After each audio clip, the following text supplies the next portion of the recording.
So Fabrizio Romano, in his daily update of the exact same shite that he bangs on about over and over again, said there are also European clubs prepared to explore the conditions of a deal for Darwin Nunez in the summer, now aware of his almost guaranteed exit and keen on discussing with Nunez's camp in the upcoming weeks.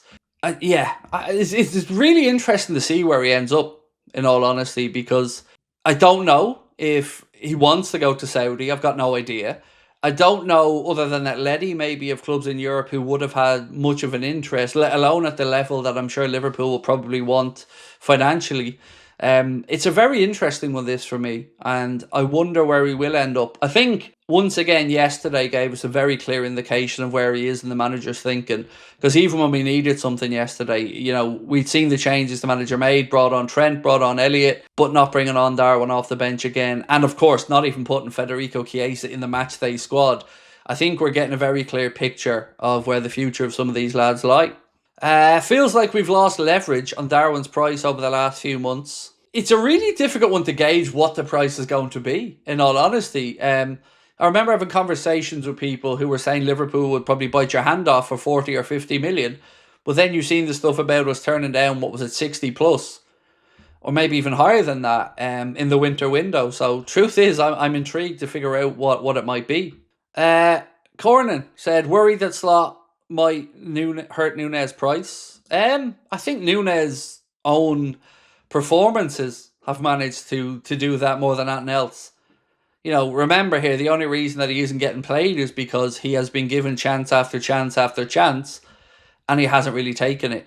And then you've seen the reports to say that, the manager's tried to work one-on-one with him, tried to give him as much helpful information as he can, and it just isn't being taken on board. So, sorry, I meant to bring that up on screen, by the way. I don't really think, like Chiesa, I'm 100% saying yes, that's a situation Arne Slot could have dealt with a lot better, and probably has caused us a headache. On that, Napoli have been a club who've been linked with a move for Federico Chiesa, and of course other clubs in Serie A as well. Even on this one, I sat here last night and I thought about it. So the conversation has been, well, Liverpool maybe wanted to take a punt on him, and they thought maybe they could flip him and sell him on. But by my rough calculations, I think the best we could do there is break even. Let's say you got 25 million for Chiesa, as an example. I don't think you will, but let's say we did. Well, we bought him for what, 12 or 13?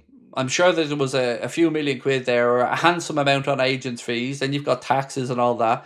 Then you've a year of 7 million quid wages on your books as well, plus whatever bonuses may come with winning the Premier League and that. So when you add all that up, and then you take away whatever you'd make then again, tax-wise, on a sale, you probably aren't going to make much or flip much. You've just wasted 7 million quid's worth of wages for a year and given yourself a bigger headache. So I don't understand the whole plan. And I think that this is another example of Liverpool fans not having anybody in a position of influence in the world of journalism or whatever to hold the club to account as to what's going on and why they did this. Because questions should be asked about what the thought process was, who okayed it, and how the money's been pissed up against the wall on a player the manager doesn't want to give a minute to. I think they're fair questions.